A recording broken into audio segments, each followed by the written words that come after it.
Everyone's saying that Altseason is here, but is it?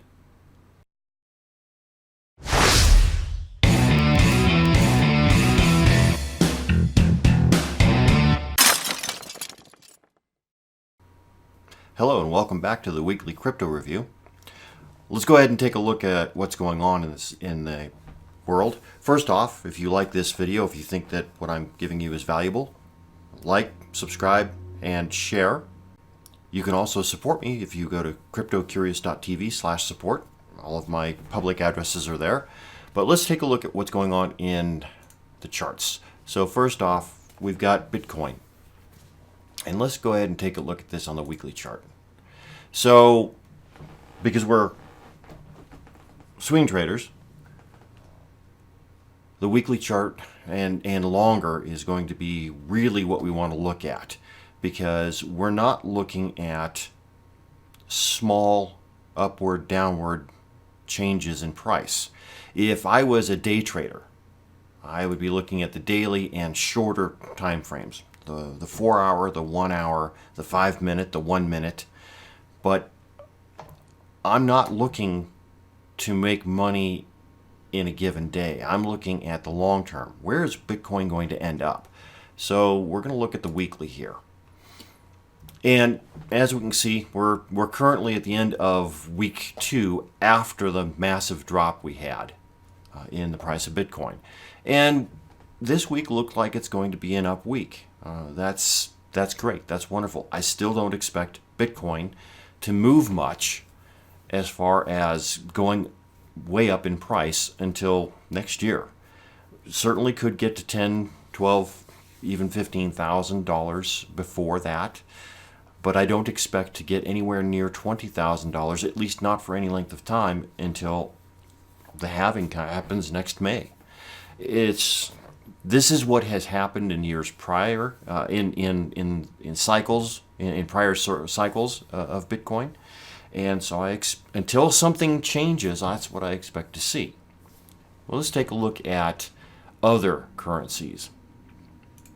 For those of you who don't know, Altseason is a name that was given to a condition where altcoins outperform Bitcoin. And it happens every so often. Typically what happens is that Bitcoin rises in price and then for whatever reason cools off, whether it's going into a bear market or whether it's just simply staying level, going sideways like it is now. At which point people tend to move, the more active traders tend to move their money from Bitcoin into altcoins, which causes those altcoins to go up in price where Bitcoin is staying fairly stable or even going down. And that's what we call alt season. And if we look at it, this is currently by market cap, but if we look at the 7-day, because we're looking back to last week, we see that based on, and actually we want the other way around. Oops, no, we do want this one. Things have changed around. I just looked at this and Chainlink was the one that was up the most, but now Ren is up. In the last week, it's up almost 45.5%. Chainlink, which is it's a cryptocurrency that what they're trying to do is to take off-chain assets, databases, information that's not currently on a blockchain, and they're trying to tokenize it so that it can be tracked through the blockchain. It's a project that I have looked at for a while now, and there have been several others, including Nick Merton over at DataDash. It's actually his number one altcoin pick for 2020. He thinks it's going to be the one that goes up. I'm assuming he thinks it's going to be the one that goes up the most because that's his number one pick. I actually heard about it when he talked about it. He talked about it last year. Yeah, last year at some point. He was talking about it as a project, but this year he actually went through and said, "Hey, he gave his top 10 picks of altcoins, and his top 3 were Chainlink, Ravencoin, and BAT. 2 of which I own. I own Chainlink and I own BAT. I didn't actually own Chainlink until a week or two ago. I bought it at about $1.64 a coin, and now it's what, 271 a coin. So I'm up $1 a coin. That's not bad.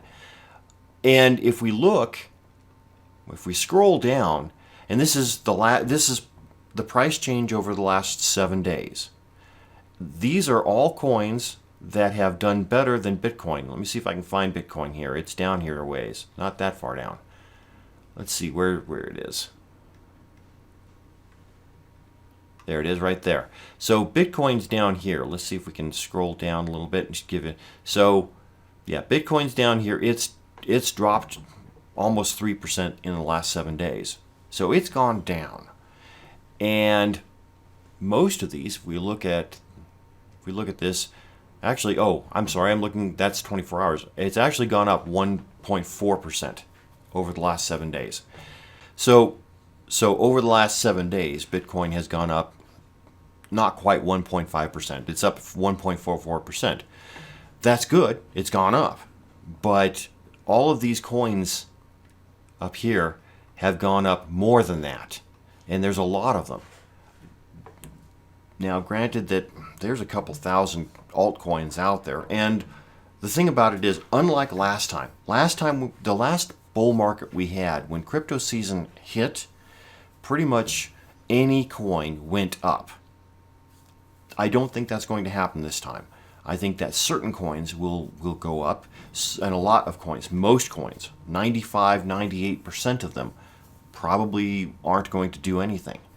That's why I'm looking at things like BAT and Chainlink, because they solve problems. BAT, B-A-T, which is connected to the Brave browser, which is what I'm using here. What they're doing, the guy who came up with the Brave browser, and I don't remember his name, he's the same one who came up with the Opera browser, which is what Chrome is based on. He was the original person to come up with the standard that Opera and Chrome are based on. He's also the guy who came up with the JavaScript language, the scripting language. So he knows what he's doing as far as programming and technology. And the idea behind the Brave browser is that if you're going to look at ads, why aren't you being paid? Because you're valuable. Your eye time on an ad is valuable to the person who's putting the ad out. So why shouldn't you get a share of that? If I, as a business owner, run ads on, say, Facebook, I pay Facebook a certain amount of money for them to place the ad in front of you. And the idea being that, of course, hopefully you like the ad that I run, and you buy my product. Therefore, I get a lot of money. On Google, if I am a website that is running ads from the Google network, every time someone on my website clicks on that ad, I get a little bit of money. Well, the idea here that he came up with, and makes perfect sense, is if I, as the person viewing the ad, why am I, because you're trying to, as an advertiser, you're trying to get me to make the click, to click on the ad, to go to the website to make the purchase. So therefore, that makes my viewing your ad of value to you as the advertiser. So why don't I get any money? So, and enter the Brave browser, where if you are viewing ads and you click on them, you get BAT in return for that click. It incentivizes you as the viewer to click on the ad because you'll get something out of it. That is fundamentally completely new way of viewing advertising. I think that it will become the standard within the next few years. As people start to realize that their time is valuable, that looking at an ad is valuable to the advertiser, I think that they're going to realize very quickly that someone who isn't paying them to look at those ads or to click on through those ads isn't worth their time or effort, and they're just going to ignore it. The other thing the Brave browser does is it eliminates ads unless you say you want to look at that specific industry, or if you tell the Brave browser you have an interest in cars, you're looking for a new car, it will show you advertisements for cars. but nothing else. You actually dictate what kind of advertisements you want to look at. And if you click on one, you get a little bit of BAT in return for clicking on that ad. So it incentivizes you. Chainlink is similar in that it's doing something fundamentally different. It's solving a problem. Where the problem that Bat solved was, I'm bombarded by advertising that I don't want, I don't care about, I'm not interested in any way.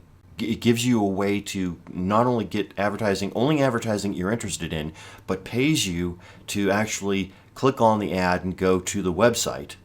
Chainlink is taking assets that are off-chain, whether it is data in a standard database or something else that is not currently followed through any kind of blockchain, and therefore can be manipulated and changed without anybody knowing it. They're taking that data, they are tokenizing it and putting it on the blockchain so that if it changes, you can see that it's changed, because you'll have the block that has the original data and then you'll have the new data, and you can look at the two and say, oh, okay, this has changed, this is different. Any change that do occur should be also put onto the blockchain so that you have an audit trail to follow back to say, okay, here's when the change happened, here's what the change was, here's how it affects things, so that you know that the data or the product or whatever it is that is tokenized, you know that it is accurate and that it is authentic. That is a huge advantage in things like supply chain, where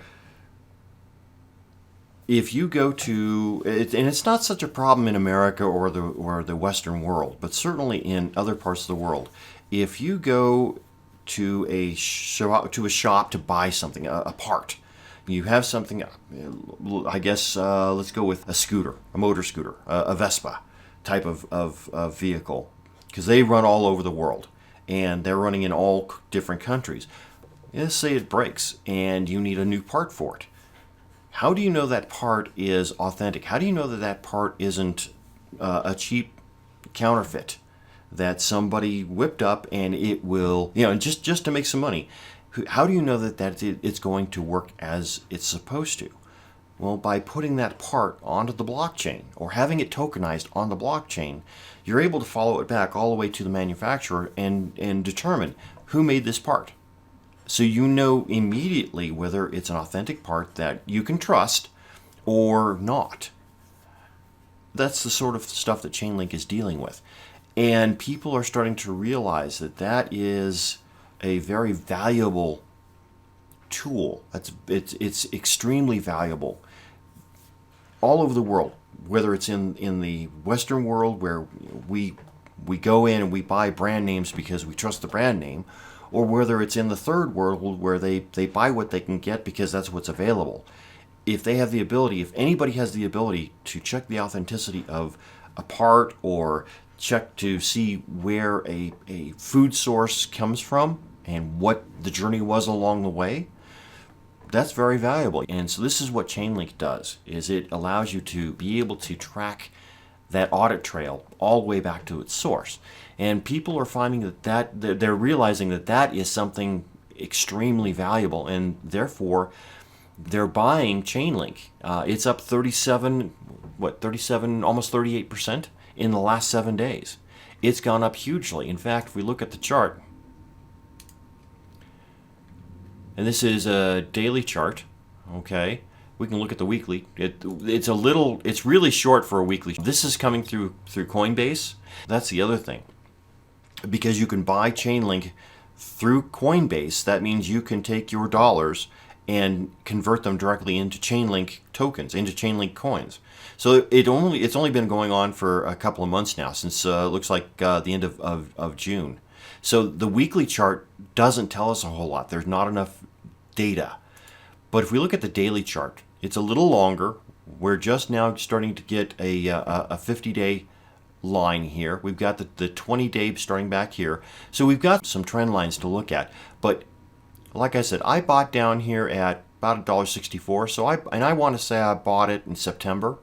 So yeah, it would have been about the 18th of September that I bought. So it was down here near the bottom, and it's gone straight up. Well, mostly up. We had a down day yesterday, and that's to be expected. It went. How far up has this gone? Let's see if I can get my drawing tool up here. Make sure it's the right tool. This is the one I want. So we go from the low up to the high, and we've got an increase. We've got an increase of 89%. It's almost doubled since its low, and so that's a huge gain. It's 1x, nearly 1x. Now in crypto, we're looking at 10, 50, 100, 1,000x as fairly normal, but those don't happen straight up. They don't. A coin, an asset, doesn't go 1,000x straight up. On that way up, it stops, it peaks, it dips, it goes back up, and so seeing this dip just slightly is not surprising in any way. No asset, no matter what it is, goes straight up until the very end. At the very end, where we're in a bubble, that's where it goes straight up, and that's where you start looking at, how do I get out? Where am I going to take the gains I've seen and put them so that they're safe? We're a long way from that. So watching this go up and down is not at all surprising. Like I said, it's nearly doubled in price since I bought it last week. I think it's going to continue its journey up. This is just a small blip. It's going to, a slight dip, and that's great. The more it dips, the healthier it tends to be. But this is what we're looking at with a lot of altcoins, is that they are starting to go up in price far more than Bitcoin is. I mean, I haven't counted up how many there are, but there's got to be at least 50 of them, between here and, all of these coins above here have done better than Bitcoin has over the last 7 days. Okay, so things like BitTorrent are up 1.69%. Ethereum it's up almost 2% in the last 7 days. Let's see if we can find some other. Qtum up 3%. These are all coins that currently are doing better. They're giving a better return than Bitcoin. Does this change my mind about Bitcoin in any way? Absolutely not. Bitcoin's simply going sideways, which is understandable and expected, especially if we're not going to hit 20,000 before May of next year. We've got another, 7-8 months before that happens. So I don't expect a whole lot of price action out of Bitcoin. I really don't. I expect it to go up. I expect it to go higher than it currently is at 83.36. I also expect that if it goes up to say $10,000, $12,000, it probably won't drop back down to the 8,000s again. I'm in this for the long term. I'm looking at months and years, not days and weeks. I could easily grab some of my gains off of this Chainlink investment that I made, but I'm not going to.